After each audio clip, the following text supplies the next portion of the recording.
Tak lagi zigzag dan angka 8. Begini penampakan usulan ujian praktik SIM C dari Polres Bantul.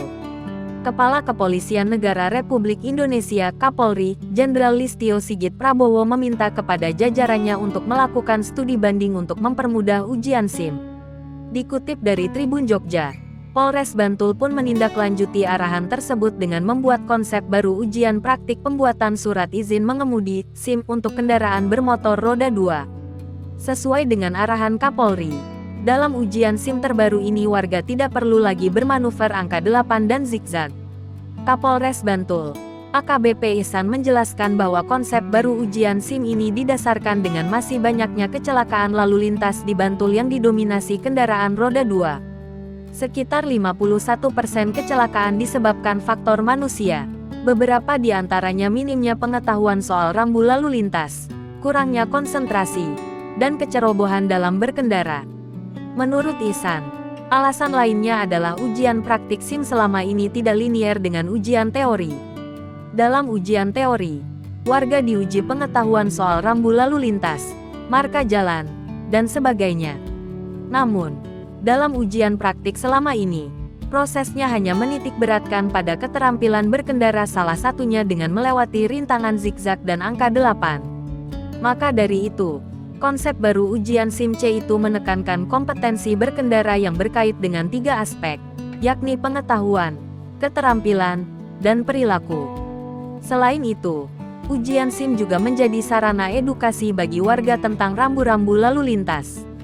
Adapun rangkaian ujian praktik itu diawali dengan peserta ujian SIM naik ke sepeda motor, lalu memasang helm. Pemasangan helm harus dilakukan dengan benar hingga terdengar bunyi klik. Setelah itu, peserta harus mengendarai sepeda motor di lintasan sempit, lebarnya hanya sekitar 60 cm. Di lintasan tersebut, peserta harus mengendarai sepeda motornya secara seimbang.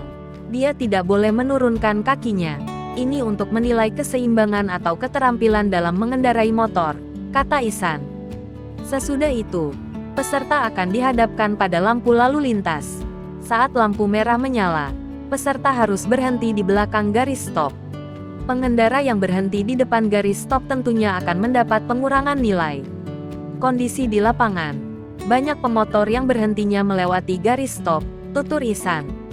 Setelah lampu hijau menyala, peserta bisa lanjut berjalan dan diharuskan berbelok ke arah kiri. Sebelum berbelok, dia harus menyalakan lampu sein untuk memberi tanda pada pengendara di belakangnya. Kemudian, peserta akan dihadapkan utun atau putaran balik. Sebelum putar balik, peserta harus menghentikan laju sepeda motor, lalu menengok ke kanan dan kiri untuk memastikan tidak ada kendaraan lain yang melintas. Sesudah itu, peserta dihadapkan pada 2 jalur, yakni cepat dan lambat. Di situ juga terdapat rambu yang memerintahkan pengendara kendaraan roda 2 untuk masuk ke jalur lambat. Oleh karena itu, peserta mesti mengarahkan sepeda motornya ke jalur lambat. Banyak masyarakat yang menggunakan kendaraan roda 2 lalu masuk ke jalur cepat.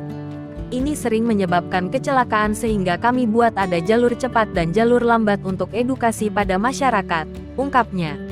Adapun sebelum diberlakukan, konsep itu akan diusulkan ke Markas Besar Polri untuk mendapat persetujuan.